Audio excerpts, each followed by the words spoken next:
سیدنا امام بخاری رحمۃ اللہ علیہ، ان کا نام محمد بن اسماعیل البخاری ہے، بخارا کے رہنے والے ہیں، اور یہ بہت بڑے اپنے دور کے محدث ہیں۔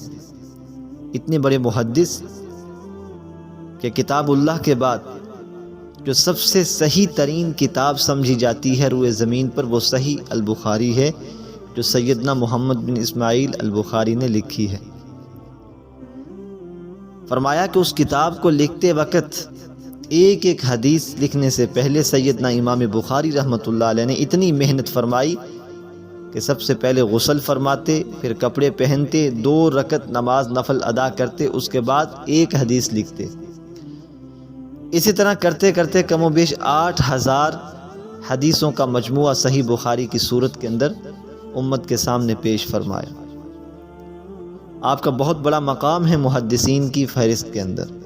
اللہ تعالیٰ نے آپ کو کمال کا حافظہ عطا فرمایا، واقعات بہت زیادہ مشہور ہیں، لیکن آپ نے رسول اللہ صلی اللہ علیہ وآلہ وسلم کی حدیثوں کی حفاظت کے لیے کتنی قربانیاں دی ہیں، ان قربانیوں میں بہت زیادہ واقعات موجود ہیں۔ میں صرف ایک واقعہ آپ کی نظر کرنا چاہتا ہوں۔ وہ واقعہ کیا ہے کہ امام بخاری رحمۃ اللہ علیہ ایک سفر میں کشتی پر سوار ہیں اور سمندری سفر پر جا رہے ہیں۔ ایک چور ساتھ میں بیٹھا تو کہنے لگا، اے درویش صفت انسان، مجھے یہ بتاؤ تم کشتی میں سوار تو ہو گئے، کیا تمہارے پاس کرایہ بھی موجود ہے یا نہیں، یا خالی جیبیں لے کے بیٹھے ہو؟ تو سیدنا امام بخاری رحمۃ اللہ علیہ چونکہ محدث تھے، اب جھوٹ تو بولتے نہیں تھے، آپ نے بے ساختہ فرمایا کہ ہاں الحمدللہ میرے پاس کرایہ موجود ہے۔ چور نے کہا، بھی کتنا کرایہ ہے درویش؟ تو امام بخاری فرمانے لگے، الحمدللہ میرے پاس 500 دینار ہیں، 500 دینار سونے کے سکے۔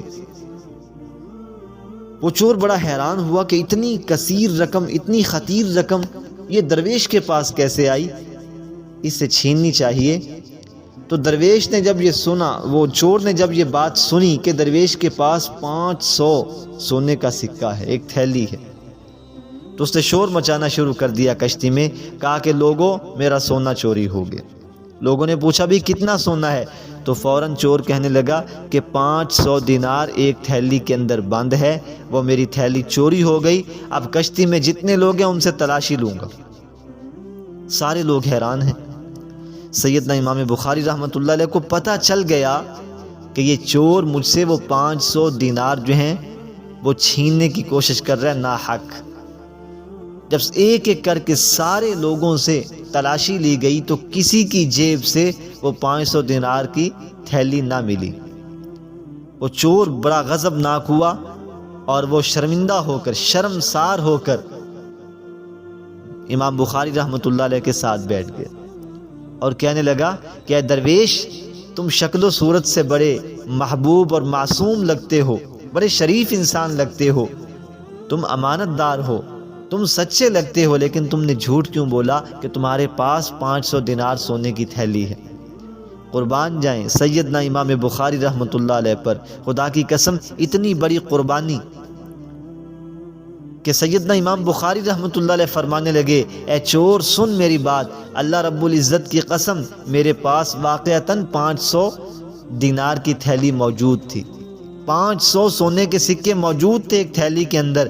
جب تم نے شور مچایا تو مجھے پتہ چل گیا، اگر وہ تھیلی مجھ سے وصول ہو گئی، کیونکہ میرے پاس تو تھی، اگر وہ تھیلی نکل آتی، اگرچہ تو جھوٹا تھا میں سچا تھا اللہ کے ہاں، لیکن لوگ کہتے کہ یہ جھوٹا آدمی ہے، قیامت تک لوگ میری حدیثوں کا یقین نہ کرتے۔ میں نے رسول اللہ صلی اللہ علیہ وسلم کی حدیثوں کی حفاظت کے لیے جیسے ہی تم نے اعلان کیا، میں نے وہ تھیلی سمندر کے اندر پھینک دی۔ میں نے کہا تاکہ میرے اوپر تہمت بازی نہ ہو جائے، تاکہ قیامت تک لوگ یہ نہ ہو کہ مجھے چور سمجھ کر میری حدیثوں کا انکار کر دیں۔ اتنی بڑی شخصیت، وہ چور حیران ہے۔ اور سب سے بڑی حیرانگی کی بات تو یہ ہے کہ 500 سونے کے سکے کی قیمت کتنی ہے؟ آج کے دور کا 3 سے 4 کروڑ روپیہ بنتا ہے۔ 3 سے 4 کروڑ روپیہ اللہ کے پیغمبر صلی اللہ علیہ وسلم کی حدیثوں کی خاطر آپ نے سمندر میں پھینک دیا، وہ گوارا کر لیا۔ یہ تھے محدثین میں سے سیدنا امام بخاری رحمۃ اللہ علیہ، جن کو اللہ نے یہ مقام دیا اصح الکتب بعد کتاب اللہ، صحیح بخاری کے محدثین فرماتے ہیں کہ قرآن کے بعد جو سب سے صحیح ترین مستند ترین کتاب ہے وہ صحیح بخاری ہے۔ اللہ تعالیٰ امام بخاری رحمۃ اللہ علیہ کو جزائے خیر عطا فرمائے، ان کی قبر کو اپنے نور سے منور فرمائے۔